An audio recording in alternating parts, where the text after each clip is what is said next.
경제기 시간입니다. 오늘도 다양한 경제 이슈들 김대호 경제학 박사와 함께 자세히 짚어보도록 하겠습니다. 어서 오십시오. 네, 반갑습니다. 예. 자, 뉴스 머리 부분에 저희가 전해드렸던 내용인데 미국 금리 얘기부터 좀 해보겠습니다. 글로벌 채권 금리의 기준 역할을 하는 것이죠. 10년 만기 미국 국채 금리가 어디까지 오를까요? 연 4.8%를 돌파하면서 16년 만에 최고치를 경신했는데 먼저 금리 급등 배경부터 짚어보죠. 예, 한마디로 지금 미국 국채 금리가 발작 증상을 보이고 있다. 이것이 뉴욕 증시 전문가들의 지금 진단인데요. 이 발작이라는 게 갑자기 어떤 소리를 치거나 어떤 몸을 부르르 떠는 현상, 의학적 용어입니다만은 이 경제학에서도 예측하지 못하게 또는 예측은 했지만 갑자기 심하게 떨림 현상, 이것을 텐트럼이라고 그러고 우리말로 번역을 하자면 발작인데요. 국채금리가 한동안 상당히 안정됐었거든요. 또 국채금리가 일부는 좀 떨어지기도 했습니다. 그래서 이제 금리 인상 시대는 끝났다. 뉴욕 증시도 올 들어서 엄청나게 많이 올랐더랬습니다. 그런데 우리 추석 연휴를 지나면서 그동안에 올랐던 올 들어 인상분, 뉴욕 증시 다우지수, 나스닥 지수, S&P 지수 모두 올 상승분 다 까먹고 지금 마이너스로 돌았었거든요. 이것 역시 국채금리 발작 현상, 국채금리가 갑자기 아주 폭등을 하고 있는데요. 왜 이렇게 오르느냐? 한마디로 지난 9월 달 연준 FOMC가 끝나면서 제롬 파월 연준 의장이 아직 금리 인상 끝나지 않았다. 물가 잡기 위해서는 금리를 올려야 될지도 모른다. 이렇게 발언하지 않았습니까? 또 하나 당시에 FOMC가 점도표라는 다트 그래프, 점으로 찍는 앞으로의 금리 전망을 발표했는데요. 거기서 내년도치가 원래 당초에는 4.6으로서 올해보다 상당히 떨어지는 것으로 나타나지 않았습니까? 바로 그 대목 때문에 곧 금리 인하가 임박했다 했는데 이게 다시 5.1로 올라가 버렸습니다. 그래서 금리 인하 시점도 뒤로 가고 금리 인하를 하더라도 그 금리 인하 폭이 예상보다도 굉장히 낮을 것이다. 한마디로 높아져 있는 상태에서의 그것을 고원금리, 개마고원금리라고 그러는데요. 이게 좀 더 길어질 수가 있다. 그러다 보니까 기준금리 앞으로 당장 떨어질 가능성이 없어지다 보니까 시장에서 거래되는 이 국채금리가 미국 연방정부가 발행하는 국가 채권, 트레저리 본드 금리인데 세계에서 가장 신용 등급이 높습니다. 그래서 일반 기업이 발행하는 회사채보다도 금리가 가장 낮은 거예요. 그래서 세계에서 가장 낮아야 될 가장 등급 수준도 높은 미국의 그 국채 금리가 10년 만기 상환의 경우에 4.8을 돌파해 버렸습니다. 불과 저게 한 2달 전에 3% 되었거든요. 그러니까 얼마나 많이 오른 겁니까? 거의 그때 대비 거의 한 50% 이상이 올린 거죠. 뭐 50%까지는 아니죠. 한 15%. 그리고 이게 최근 한 3주 사이에요. 거의 그 상승폭을 거의 급격하게 올랐단 말이죠. 바로 이런 점에서 이제 발작 현상, 텐트럼 현상이 오고 있다고 볼 수가 있는 것이거든요. 결국 금리가 안정되고 내려가려면 고원금리, 높아져 있는 상태에서의 미국의 고금리가 이제 어느 정도 끝이 날 것이다라는 기대가 생겨야 되는데 그동안에는 기대가 있었습니다. 그런데 아시안게임에서 최근에 이런 일이 있었어요. 롤러스케이트를 탄 한 선수가 거의 결승점에 와서 다 이겼다 생각하고 두 손 들어서 세라모니, 환호의 세라모니를 했습니다. 그 순간에 대만 선수가 치고 들어서 우승이 바뀌었지 않습니까? 바로 그 현상입니다. 그러니까 지금 금리 인하가 올 거다 해서 먼저 세라모니를 해버린 겁니다.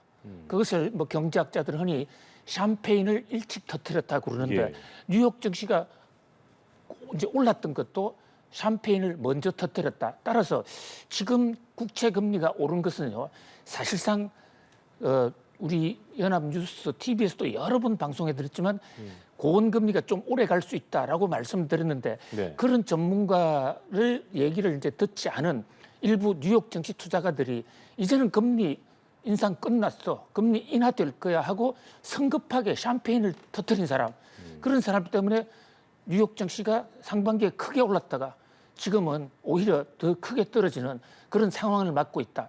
그래서 경제 현상을 좀 더 큰 흐름을 갖고 그 패턴을 지켜볼 필요가 있다 이런 생각을 해 봅니다. 샴페인을 일찍 터뜨린 영향이었다. 어쨌든 미국 국채금리가 오르게 되면 어떤 악영향을 미치게 될까? 우리 경제에는 어떤 먹구름을 들이우게 될까? 이런 부분들이 궁금한 부분이거든요. 어떤 것이 맞습니다. 가장 중요하다고 봐야 될까요? 국채금리 오르니까 우리 학생들도 아니 저는 국채금리 투자하지 않는데 저하고는 관계 없잖아요.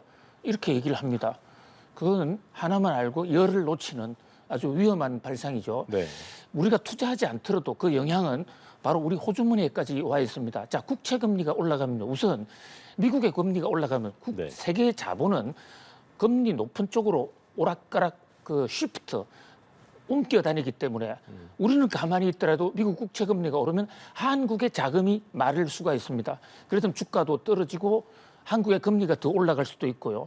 자, 또 하나 국채 금리가 올라가면요. 채권 금리가 올라가는데 대부분의 기업들은 채권을 발행해서 자금을 조달하는데 이 채권 금리는 변동 금리 베이스가 상당히 많거든요.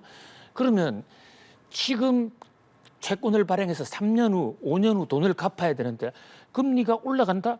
그럼 앞으로 갚아야 될 돈이 훨씬 더 많아지는 거예요. 네. 그러면 똑같은 상황이라도 채권을 발행한 기업 입장에서는 그 회사의 회계 분석을 해보면 미래 가치, 2년 후, 3년치의 그 자산 가치가 국채금리 올라간 그만큼 저절로 폭락합니다. 떨어지게도 있고. 떨어진단 말이죠.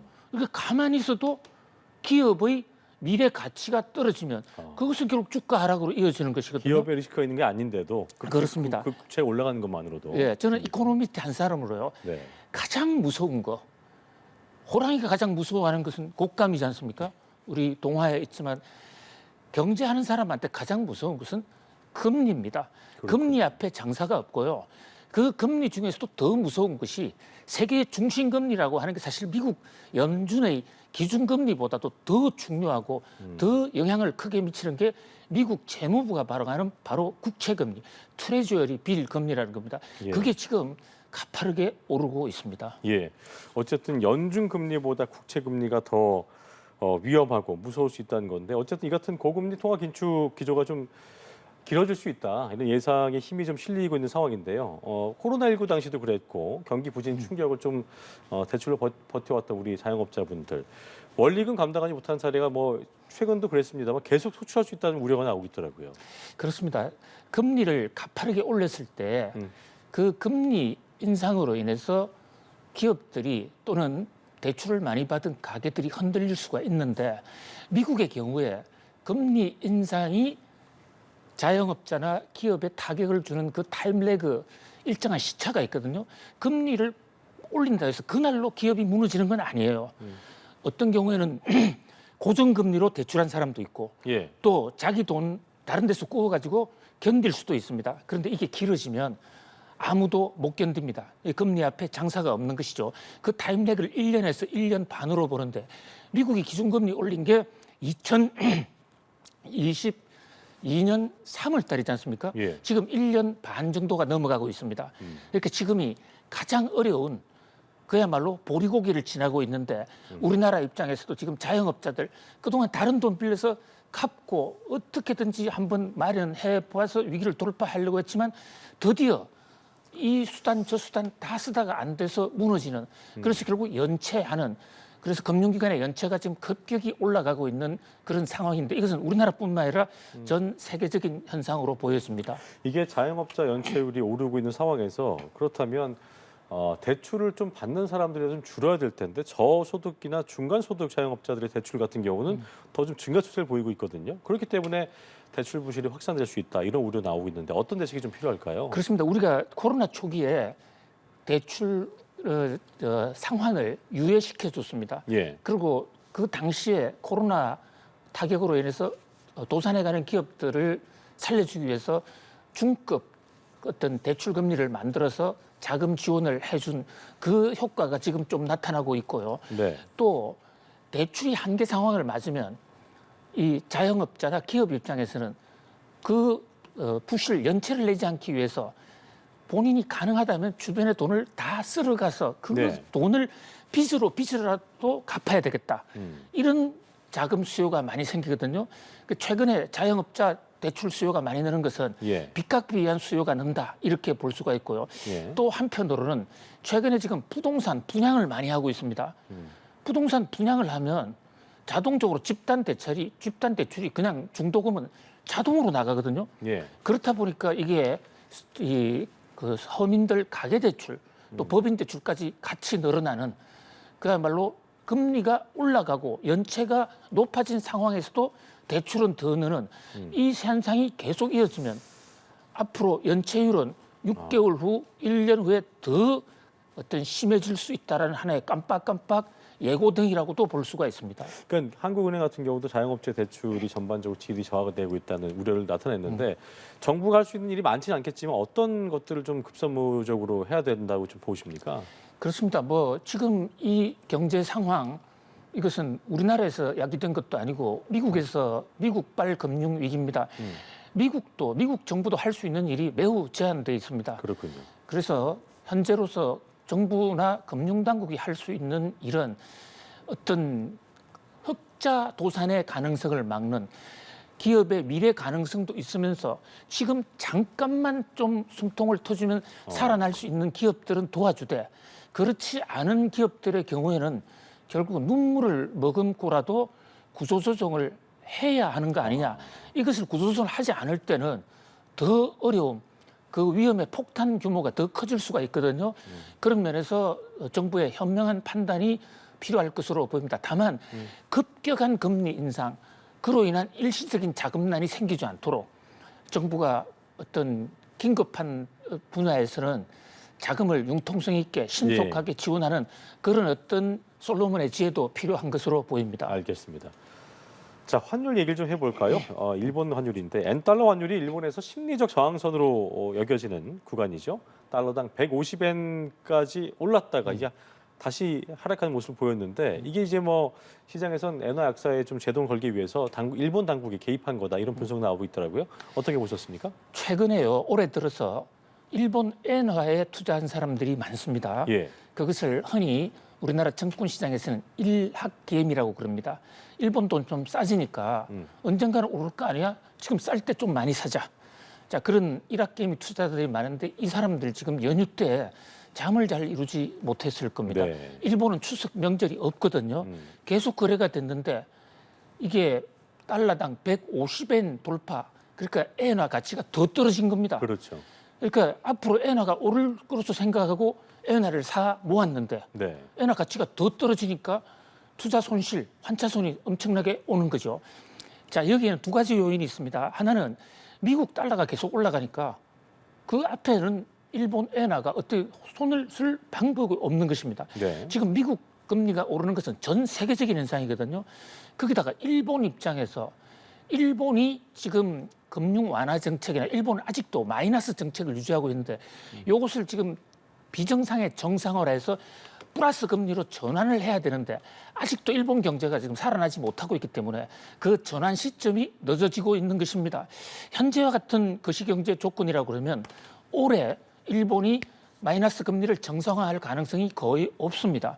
거의 내년 정도는 가야 정상화. 그렇다면 그때까지 달러 환율이 더 올라갈 수 있거든요. 예. 달러 환율이 올라간다는 것은 엔화 가치가 떨어지는 것이죠. 자, 이 변수가 또 엔 가치가 떨어지면 미국 달러는 더 올라갑니다. 그야말로 전 세계가 또 한 번 미국발 긴축 발작 현상을 맞고 있다. 이렇게 볼 수 있겠습니다. 자, 그리고 원달러 환율도 좀 짚어볼게요. 이게 1,360원으로 오늘 상승 출발을 하면서 다시 원고점을 갈아치웠는데 이게 예전에 있었던 킹달러 현상, 작년 말도 그렇고 그때 현상이 다시 돌아오지 않겠냐. 올해만 해도 1,200원대 좀 유지하면서 괜찮다 싶었는데 원달러 환율 1,400원대 진입하는 거 아니냐, 돌파하는 거 아니냐 우려 나오고 있습니다. 어떻게 좀 예상하십니까? 올 초에요. 달러당 원화 환율이 어디까지 떨어졌었냐면요. 1,260원이었습니다. 그러니까 원화 환율이 떨어진다는 것은 똑같은 돈으로 바꿀 수 있는 그 달러의 양을 얘기하는 것이니까 환율이 떨어지면 떨어질수록 원화 가치가 올라가고 예. 우리나라 돈에는 좋은 겁니다. 그런데 올 초에 1,260까지 떨어졌었던 그러니까 환율 가치가 올랐다는 것이죠. 네. 우리나라 통화 가치가 올랐습니다. 그런데 지금 이 순간에 1,360원도 돌파해 버렸습니다. 그러니까 불과 서너 달 사이에 1260원에서 1360원으로 100원 우리 돈 가치가 떨어졌습니다. 네. 우리나라 환율이 올랐다는 얘기죠. 이 굉장히 급격한 속도예요. 그렇죠. 그러니까 킹달러가 다시 오고 원화가 다시 무너지는 것이 아닌가 이런 우려가 나옵니다. 작년에 미국의 금리 인상할 때 우리나라 환율이 어디까지 올라갔었냐면요. 1442원까지 올라갔었거든요. 자, 그게 지금 80원밖에 차이가 나지 않아요. 그러니까 작년에 미국 달러가 킹달러 했고 우리나라 통화 가치가 막 무너지면서 환율 위기가 왔을 때 수준으로 거의 지금 접근해 가고 있는 것입니다. 물론 그때보다는 아직은 달러당 80원 정도가 낮아요. 그런데 미국의 긴축 발작 현상이 만약에 해소가 되지 않는다. 그렇다면 이게 작년 같은 상황을 안 간다고 보장은 못합니다. 물론 미국의 긴축 발작 현상이 그렇게 오래 가지는 않을 것입니다. 예. 왜냐하면 미국이 뭐 조만간 하여튼 내년에는 금리 인하를 할 것이 예상이 되고 있고 거기에 따라서 긴축 발작 현상도 좀 조정이 될 것으로 보이는데요. 그러나 서너 달 만에 100원의 환율이 올랐다.